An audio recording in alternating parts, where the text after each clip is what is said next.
And we are live. So, welcome to the summer of sci-fi fantasy. I am the American Werewolf, and with me tonight, I've got Eric from Hey Internet Eric here. What's happening, man? Hey, glad to be back, man. Been a long time. Yeah. It's been a minute. We were talking about it a little bit before we went on, but we're here now, and it's all good. It's all good. Yep. It's good to have you back. Yep. So, this was a stream we were supposed to do last week. Mm-hmm. And I kicked the can on it because I've been taking on a lot locally here. And I didn't have the time to stream it. I didn't have the energy I didn't have the time to screen it. Mm-hmm. And then I just didn't have the energy to stream it afterwards. So I said, let's look at it next week. My schedule really hasn't lightened up very much. But I got in there today, after, clearing the chores because I've been doing some work around my dad's place and said, hey, let's just kick it 20 minutes and then I can do it and I can stream the movie. And I'm talking about the old 1986 classic Highlander. And we've got John, who should be joining us, unless he's taken one of his siestas, which is probably the case. There can be only one guest here. Yeah, exactly, because he's so fucking decrepit. He's fucking folding over now. We love you, Johnny. Yeah. I saw this. I mean, I wanted John here for that specific purpose because John was one of the people that I met in '87 who introduced me to Highlander. Oh, really? Okay. Yeah, it was John and his brother Paul. They're like, you got to see this. I went to college in '87. So I hadn't seen it in '86. '87 comes around. They're like, you got to see this movie. And I watched it. I'm like, wow, okay. And so I wanted that contrast to compare between looking at it in '87 and looking at it today. How does it hold up? You, conversely, have only seen it now for the second time. Yes, the first time I saw it, oh, God. It's been over 20 years. And I remember, all I remembered, honestly, is I knew of the Kurgan. Okay. And I knew there was sword fighting. I knew of the wrestling match at the beginning. Yes! And I knew the Queen soundtrack, and that's it. It does have a blistering soundtrack. Fuck yeah. I enjoyed very, very much. And I just watched it, like I said, before we came on tonight. So 6 o'clock, I just started watching it. I hadn't seen it easily in 10 years. Because it's not a movie that I watch like all the time or anything like that. Upon your second view, what did you think of Highlander? You've got Christopher Lambert, you've got Sean Connery, you've got Clancy Brown, and it's 1986. So, taking 1986 into context, I really enjoyed it. Okay. We will definitely get into it. My problems are pretty minute, I guess you would say. Okay. But I'm thinking that the Kurgan is probably going to be one of my recent favorite villains. That's funny. It's 1986, but recent for me, favorite movie villains because it's Clancy fucking Brown. We always praise him. What I love about the sword fighting, it's not clean and choreographed. No, it's like a fight out in the field. You know what I mean? So it was a lot of fun. In a way, it has that sweaty sort of feeling that Cameron had in the first Terminator. In no way, shape, or form is this movie polished. No, you feel very dirty sometimes watching it. Yeah, it's a grimy setting. There's everything is very dark, and dimly lit. Things are happening at night. The color, the palette effects, even during the daytime, it's very muted. Lambert. I don't know. That was my first experience with Christopher Lambert. I don't have much experience with him. I know him from the first Mortal Kombat, he didn't do anything. You know what I mean? Right. And I know he did all the Highlander sequels, but the only other thing I know him from is the second Ghost Rider movie. He was one of the monks, I think, with all the tattoos. Yes. And it's been, forever since I saw that one, so I don't even remember what he did in it. So this is between Mortal Kombat from '95 and this is all I really know him from. Mortal Kombat, he plays Raiden, doesn't he? Yep. He's fucking Raiden. I remember that. That was back in the days I used to smoke. And I was like, wow, that's fucking Christopher Lambert playing Raiden. Like, if I watched it sober now, I'd be like, get this fucking thing. It still has its charm, but it's very dated. I forgot. He's in a really good movie, if you've ever seen, called The Hunted. I own that movie on Blu-ray. Yes, with Joan Chen and everything. Yes. Okay. That's a good John that's a good fucking movie with Christopher Lambert. Very few people know or talk about that movie at all. When people think of The Hunted, it's one of those few movies that two movies have the same title. People think of the movie with Benicio del Toro and Tommy Lee Jones. Tommy Lee Jones, that's right. Movie. That's the one that gets all the smoke. But Lambert stars in a fucking ninja movie. Yep. And it is a first-class martial arts flick, man. It's great. Martial arts, sword fighting, that train scene where that one samurai's just got them all fucking going through that bottleneck because they can only fight in between the seats. Yep. And he's just chopping them to fucking pieces. That's a top-notch movie. Yeah. He also played Greystoke. He played Tarzan. That's right. And a very relatively loyal adaptation of Burroughs' story, probably among the more loyal as it goes. Okay. Here's a question. What do you think of Lambert's acting? I mean, is he good? Is he great? Is he mid? Are we talking just in this movie or in general? In general, but let's do both. See, he's a lot of fun in The Hunted. A lot of fun in The Hunted. Yeah. The main reason to watch that is for the action, though. Yeah. Same with Mortal Kombat. You watch that for the action. Right. But he's not given that much to do with Raiden. He's got a little bit of charisma, but that's about it. Here, I like him a lot, but if we're just talking acting, I think he's just kind of in the middle. You know what I mean? It's funny. I believe the love scenes with like his wife, when she's aging and stuff like that. Yeah. Other than that, he's okay. I don't find him intimidating, which is I think kind of a something that needs improvement. Like if he's like this immortal god with and the sword fighting stuff, I think he needs to be a little bit more intimidating.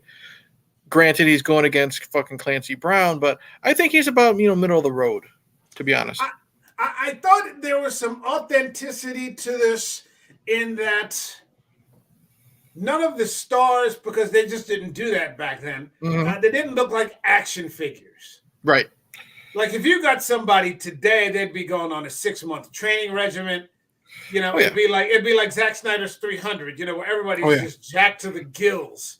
The abs and the biceps, it'd be nuts. Yeah, I mean, I forgot. I watched the end of 300 the other day, and I forgot Michael Fassbender is even in there. Is he really? Yeah, he's like the guy who says we'll fight in the shade. Mm-hmm. So I mean, they even got Fassbender jacked. Fassbender's like a great actor. A lot of those other people are good action stars, and character actors. But, I think if you have Fassbender, then you have a legitimate thespian. But I mean, if this were remade today, and there's been a lot of talk of this being remade, then they said, well, maybe Henry Cavill, but I think he stepped away from the project now. Everybody's going to be jacked. None of them are that way. I mean, Lambert's kind of a small guy, you get the impression. Yeah, he looks like a dude that would be, honestly, you take away the story, he looks like a guy that would be driving a taxi or something like in New York. You know what I mean? Just a regular, everyday Joe.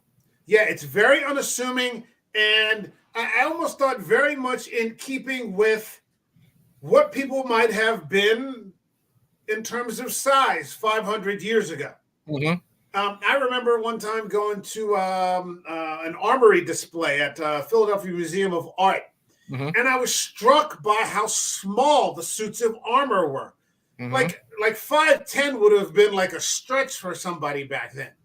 There's no Brock Lesnar's, right. There's no Arnold's. There's no Shaquille O'Neals. There's no Wilt Chamberlains. Mm-hmm. No Ferrignos. Not even like a Chris Evans. Or a Momoa. Momoa is like 6'4". Affleck, who's like 6'4". These people were tiny. Mm-hmm. So maybe there is some authenticity to that. That's inadvertently, correct, but has been lost over time, and that action has kind of turned into something else. If you think about it like this, John McClane, receding hairline, kind of pudgy. You know what I mean? Yeah. If we're talking about like the battle scenes here, look at like Braveheart. Those were guys you pick right off the fucking field. You had old men, young men. Some guys had muscles. Some guys had beer bellies. Some guys were just fat. You know what I mean? Westerns. Not everybody's in great shape with that. So it makes you feel more, I don't want to say connected because of how, how over the top this kind of is with its plot, but it's like the everyday man can do this type of thing. Yeah, it's the everyman. Yep. And so it is the story of Connor McLeod, who is a Scotsman, who is hundreds, maybe 500, close to 500 years old, who comes from, the Highlands in Scotland, now living in 1986 New York City. And he is immortal. So, the only way he can be killed is to have his head chopped off. He's been surviving and occasionally fighting, with other immortals in this quest for what is called the prize. The film starts out with the first shot that we actually the beginning of the movie starts out with, go ahead, some really fucking cool professional wrestling. We had, I don't know what federation was, I'm thinking AWA, but we had the Fabulous Freebirds, and they were taking on the Tonga Kid, who I loved growing up. I think you said it was Greg Gagne. Greg Gagne. My dad loved Greg Gagne because he grew up watching Vern Gagne. Was really cool. And I'm like, oh my God. And this is 1986, back when air quotes wrestling was real. This was kick your fucking ass type of wrestling, you know what I mean? And it was great because it was still Michael Hayes being Michael Hayes. And I'm like, this is like he's playing to the camera and stuff like that. I'm like, this is a fucking Highlander movie, and we're starting with pro wrestling. So Michael now I'm so Hayes, purely sexy. That's right. Doing all that dancing, singing "The Boys Are Back in Town." The you moonwalk. saw Terry Bam Bam Gordy. Yep. Buddy Roberts. Yep. And then you got Gagne and the Tonga Kid, Madison Square Garden. Yeah, I mean, and Bam Bam Gordy was just. You don't fuck with Bam Bam. You don't fuck. Some of those stories that you want to go down a rabbit hole. Go down a YouTube rabbit hole of Terry Gordy stories. You know what I mean? With so many people telling stories of Brody stories. Yeah. Oh my God. Just the Jack Daniels drinking contest they would have at night, and oh man, it just him having like 2 heart attacks on a plane ride because of the drugs. Strokes, didn't he? Yeah. And then he wrestled within like 2 weeks or some bullshit like that because that's just how it was back then. Yeah, he was never the same. They said he was never the same after that. Yeah, but he was one of them legitimate tough men. Yeah. And we forget that Michael Hayes went on to WWE to become like a host. And then he cut his hair and he got fat. Yep. And I don't think they even called him Michael Hayes anymore. I think they called him. He was Doc Hendricks. Okay, he became Doc Hendricks. And I remember when I saw him because he was the host for that Royal Rumble where Austin gave the famous Austin 316. Yeah, the King of the Ring, King of the Ring. Yep. And I was just like, who the hell is... I didn't even recognize him.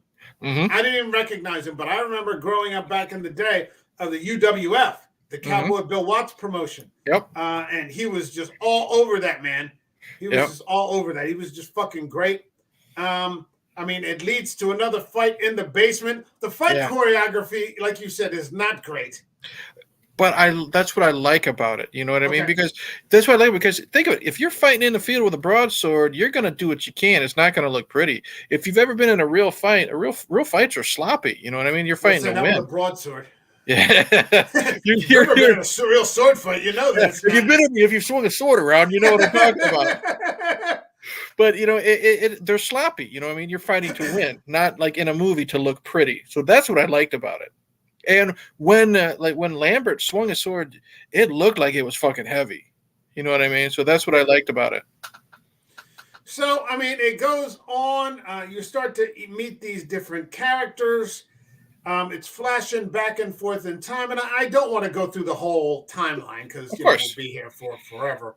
But you start going back and you see that he's had this encounter in the 16th century where he was, living in the Highlands with the rest of the Hayseeds, where they get into some big clan feud. And the Kurgan is like a mercenary. Yes. And I love the look. I mean, I'm curious today what the Kurgan would look like in like a modern depiction.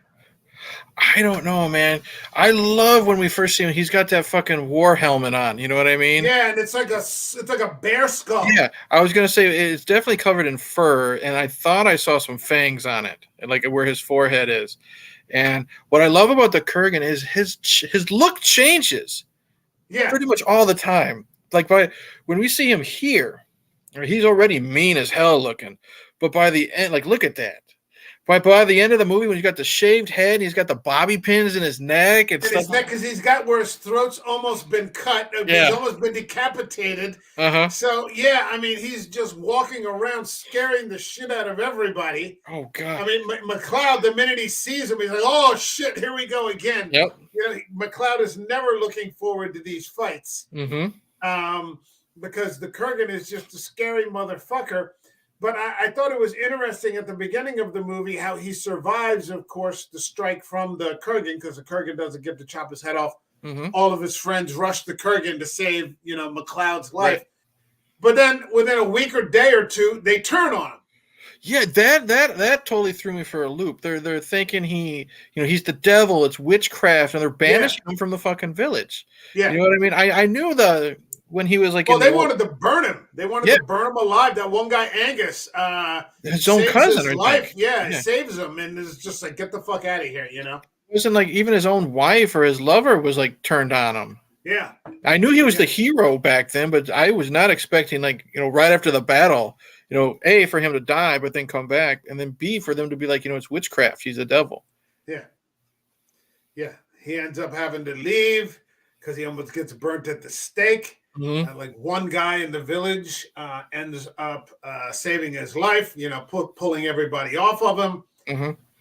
And he goes on to live this life where he, meets a woman and they just kind of have their own little quiet thing going on. And then we get to meet Sean Connery.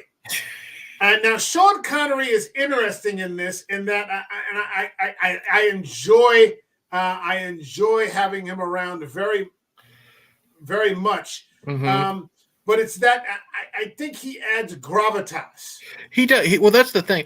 Now, don't get me wrong. I was laughing at the fact his last name was Ramirez, and he still had that Scottish accent. He's the only legitimate Scotsman in the whole fucking movie. But that's one thing about Connery. Whether it's James Bond or whether it's Indiana Jones Sr. or even The Rock or something, he brings that sort of class to it. You know what I mean? It's not just the voice, because he's got a very recognizable voice. You know what I mean? You hear him, it's like Sam Elliott. They talk, you know who it is. But he's definitely got some class. The way he holds himself is like right there when he's just giving you that little look with his eyes. You know what I mean? Yeah. That's what I loved about Connery. It's like a kid lying to their parent. A parent knows they're lying, just looking at him like, really? Did you get in trouble at school again? No. Okay, bullshit. Okay. Yeah. And I think a lot of it has to do with the fact that he is James Bond. He is James Bond. And so, it's fucking James Bond is in this? Okay, I remember telling people about Penny Dreadful. It was 1923, the Yellowstone. And I was saying, the big bad in that season is, and I was telling my buddy this, none other than 007 himself, Timothy Dalton.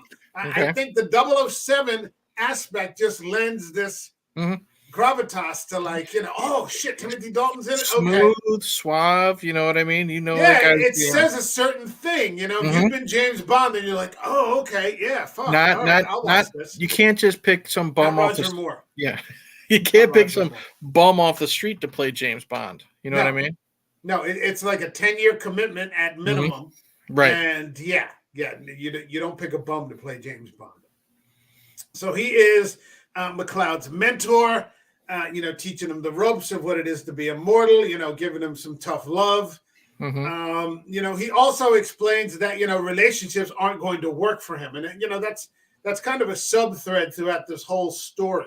And that relationships don't work because the women age, his family will age, his friends will age and die, and he won't. Right. They grow old without you. Yeah, and you're going to stay the same. And that's not compatible.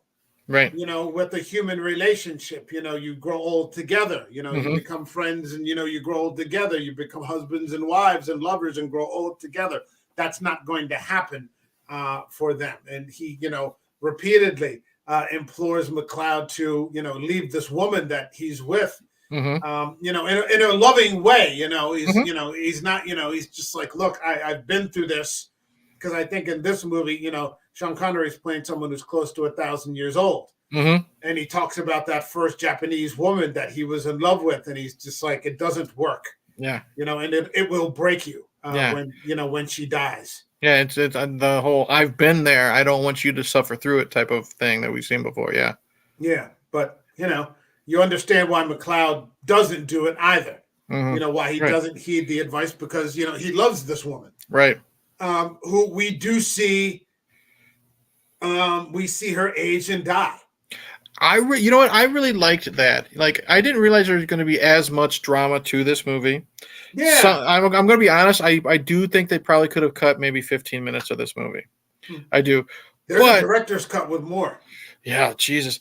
But I will say this. I really enjoyed that scene. It made him, he's immortal, but it made him more human to me. Him having to watch the love of his life sadly age and die and fade away. You know what I mean? So that makes him more of a. They can't have children either. Right, and that just makes him more of a tragic character. And then you kind of see that in his performance. Like, this is definitely, like, when we're in present day, he's a man with nothing. Yeah. He really is. Yeah, and in the director's cut, the woman that works with him in the antique shop is a girl that he rescued, like, in World War II. Oh, wow. Yeah, where he was gunned down by Nazis but not killed, and he uses his body to shield her. Now, that would have been neat. And, he's like, oh, then that's where the soundtrack, the Queen soundtrack is. It's a kind of magic. And he explains it to her in a way that a child could understand why he's not dead. And he said, oh, it's a kind of magic. I'm okay. You're going to be okay. And that, because it almost looks like, you would think for a second that they would have a relationship or something like that. Or, because she speaks to him very intimately. Right. And that maybe she's like Miss Moneypenny, or something like that. She's Moneypenny, but she's not. She's almost like a daughter to him. Even though she looks older because of the obvious, way the way the thing is set up. He's like a father figure to her. And I guess her family was killed in the war, and he's raised her ever since. And it's not that way. But the things that are in the director's cut are only these very small scenes, but they're important. And they provide context. That would have been cool to see. I even though I did say that we could have cut like 15 minutes of it. I'll probably search out the director's cut just to see that, or at least maybe YouTube it or something like that. Yeah, YouTube the extra scenes or something like that, and you could get them. They're worth watching. I should say, and before we go any further, that this is available right now on Tubi. Yeah, that's where I watched it. Free on Tubi, as did I. Unfortunately, you have to deal with a few commercials, but that's life goes on. It's free, so I'm not going to complain. Yeah, and I was thinking about actually trying to find a used director's cut DVD for like $1. I'd probably get it on Amazon or something. Yeah, you can find it out there.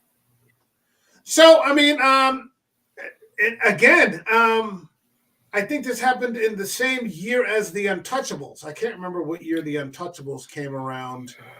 Was it 86? Sure, it was 86. I can look real quick. But yeah, I think Connery won the Oscar for that.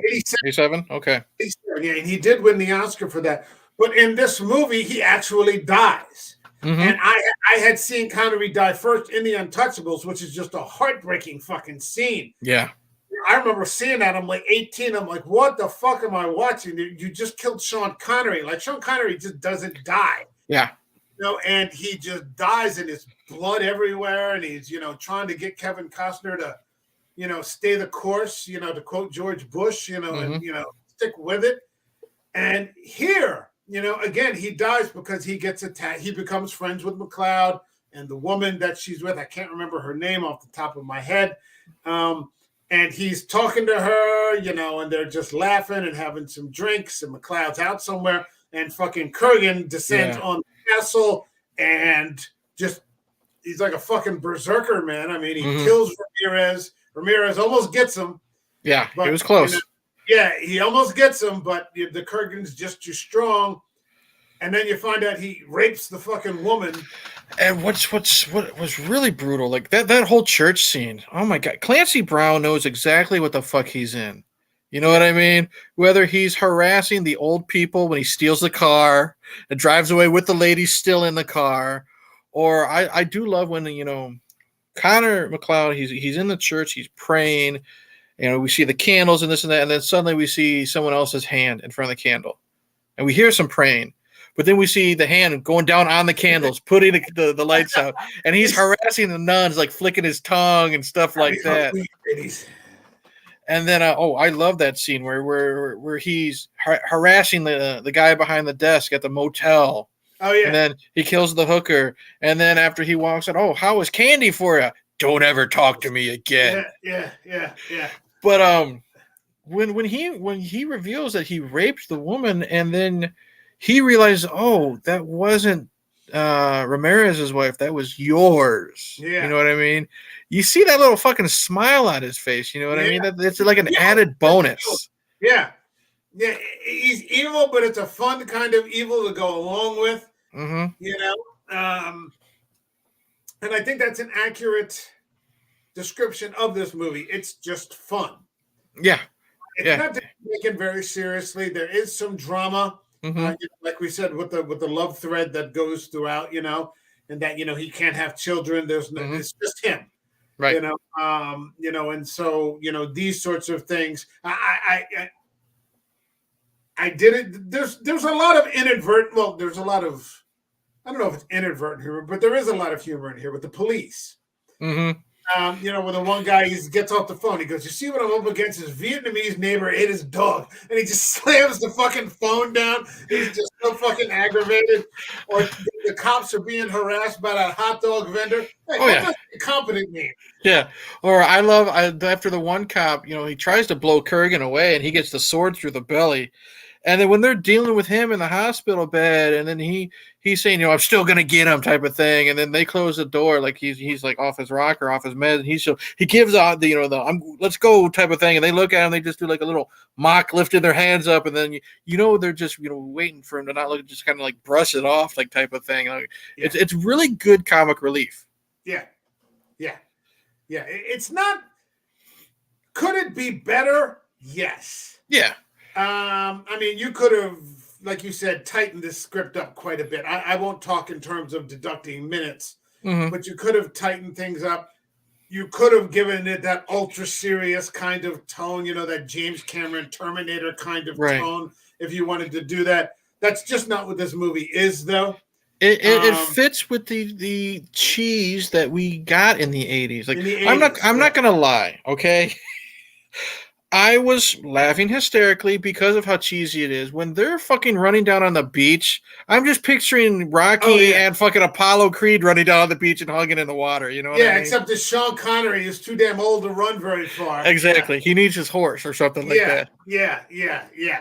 It's a lot of fun. It's a good movie.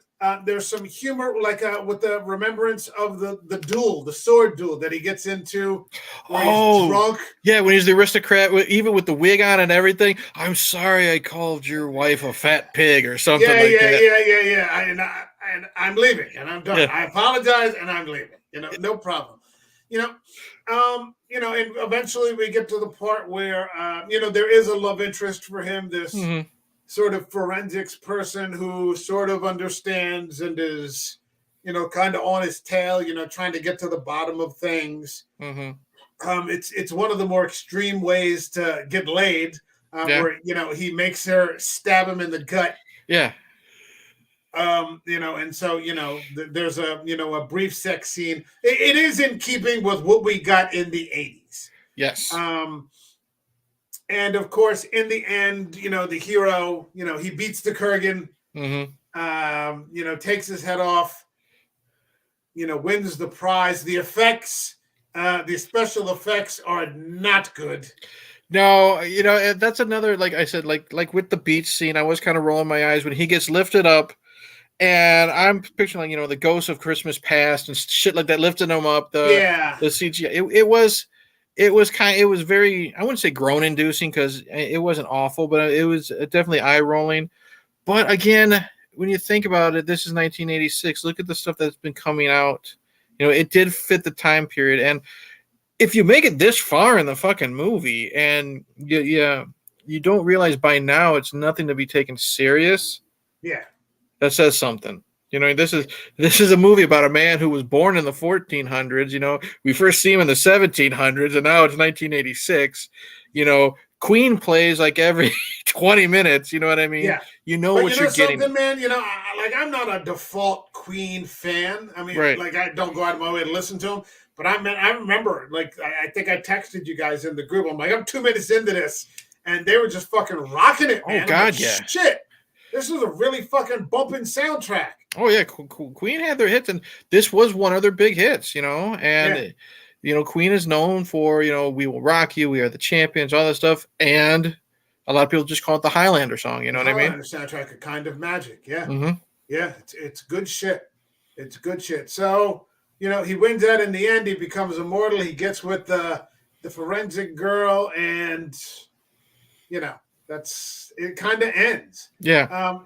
Yeah. I mean, it's almost 2 hours. It's an hour and 15 minutes. Right. That's what I mean. I didn't realize it was going to be 2 hours, but again, it's just a nitpick. Cutting out maybe 15 minutes, maybe 20, something like that.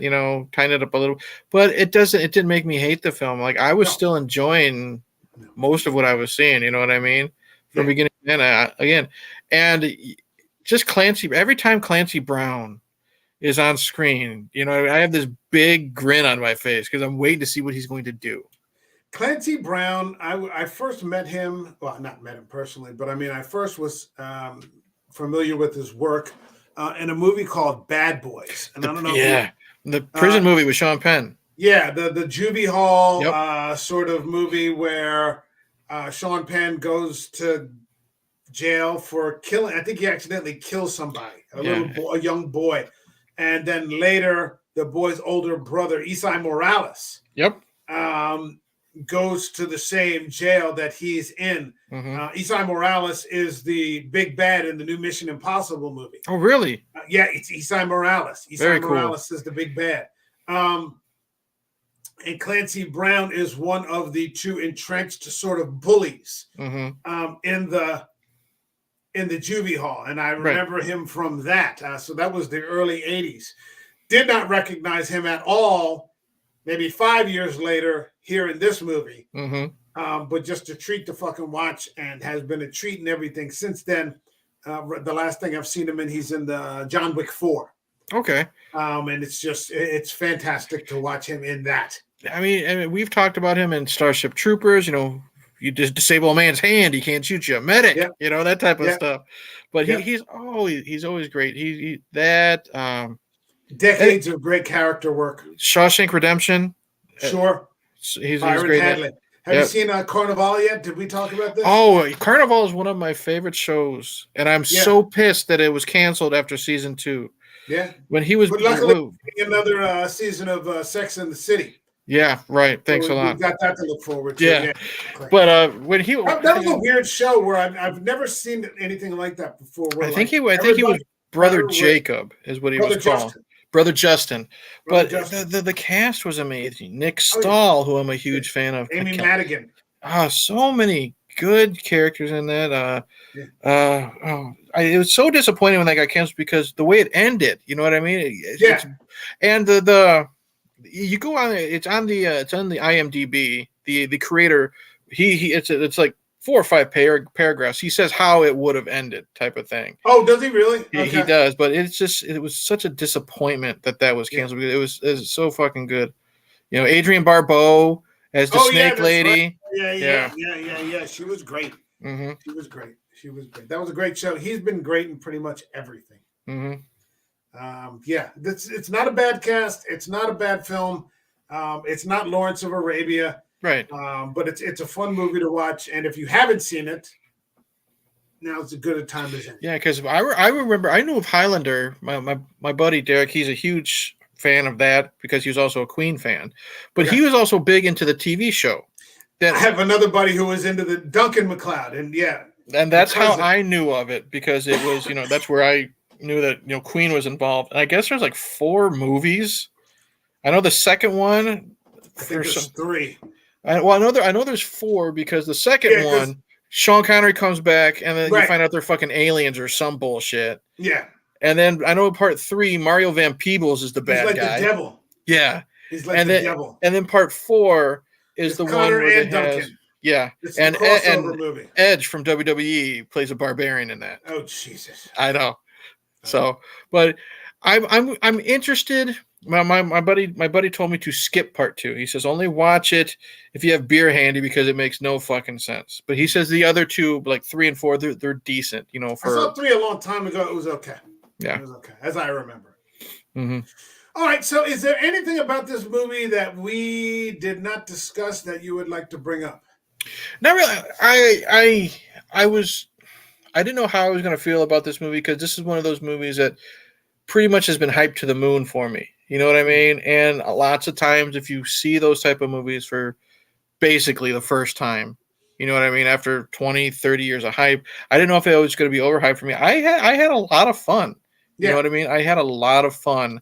I knew what I was getting into right away with the wrestling and, the sword fight in the garage. So I'm like, okay, I'm going to roll with it. And then once Clancy ate up every piece of fucking scenery when he was on screen, I'm like, okay, we got a ball game. Let's go. Yeah, we're going to be okay. We're going to be okay.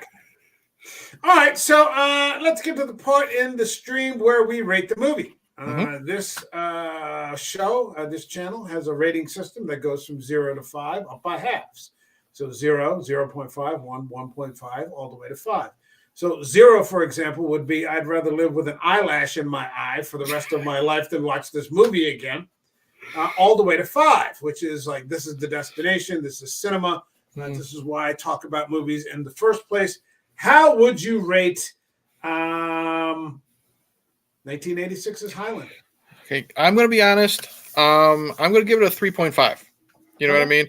And I honestly think that's very fair because, like we've said, it's not the perfect film. It has its flaws, but it survives on the fun factor. I do think Lambert. He's just kind of middle of the road with his acting, but Clancy Brown makes up for that. I love the sloppy sword fighting. It's a great soundtrack. But it's not like a fantastic movie, but it is a very fun movie. So I think 3.5. Okay, I'm going to go with a 3. Okay. Just for all the reasons that you've said, I think since I was 18 or 19 for seeing this movie, it has fallen off a little bit. Mm-hmm. Because 18, your brain's just not even fully developed yet. Right. But it's still a very it's entertainment. Yes. I won't say it's top tier entertainment, but it's good entertainment. Yeah.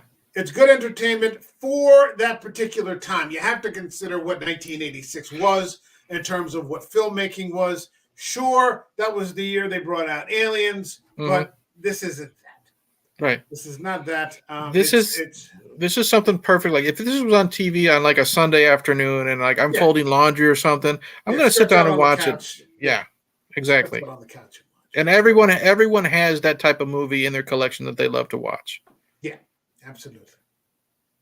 All right, Eric, plug something. Okay. Starting next month, because at the end of this month I'm doing Shark Week of nothing but shitty shark movies. I'm not promoting that. Starting next month, I am jumping into the Rocky franchise because I want to talk about good movies for the first time in a long time. So I'm jumping in the Rocky franchise. After that, per your request, I'm going right into Rambo. We're doing some Stallone talk. For the hell of it, I might throw in some Demolition Man. And then per request of my friend Alex, from my old co-host from Two Bearded Losers, he sent me a movie that I have never seen called Glengarry Glen Ross that I've heard nothing but good things about it. Yeah, that's a courtroom drama, I think. And he wants me to give an honest review of that. Never seen it before, so I'll be doing that as well. Oh God, what's the name of the director of that? All I know is Kevin Spacey's in it. I'm looking Kevin look it up. Spacey, Alec Baldwin. Oh God. 1992. It is directed by James Foley. Is it James Foley? It says James Foley, and it stars Al Pacino, Jack Lemmon, Alec Baldwin, Spacey, Alan Arkin, Ed Harris. So it seems like it's got a great cast. Okay, maybe it was written by David Mamet. That's it. So I'm thinking of the screenwriter. Okay. David Mamet. It's David Mamet. Okay, so it's very it's going to be very you'll enjoy that. Okay. That's going to be unlike anything you typically cover. Thank God, because I need to cleanse the fucking palate after this month. Well, let me ask you something. Are you going to get to The Shallows, or have you kicked that off of? I'm going to do that for myself. Okay. Probably not for the channel, but I have that in my queue to watch afterwards because you haven't recommended a bad shark movie yet. No, because there aren't that many, but there are some. Mm-hmm. There are some if you know where to look. Open Water is another one too. That's another one I saved too because, like I said, that's a harsh movie. Yeah, I'm only doing this because a lot of people like me to discuss shitty movies and whatever. I mean, it's 15 minutes, in an hour and 10 minutes out of my time. Who cares? But I'm definitely going to need some palate cleansing, so I got those two on standby afterwards. All right. For this channel, I will be back on the main channel. This is right now on American Werewolf EU, my backup channel. I'm going to be posting links to that on my social media feed on Twitter, where you can find it. So give that a sub if you're on here. Like this video, leave a comment, sub the channel. Now, I'll be back tomorrow on my main channel, American Werewolf, talking about the writers and actors strike. And because of everything that's just been going on with me lately, I just haven't had the time or the energy. But I want to get into the writers and actors strike, try to break it down and figure this out as best I can. And, see what direction we're heading in. Doesn't seem like there are any breakthroughs coming anytime soon.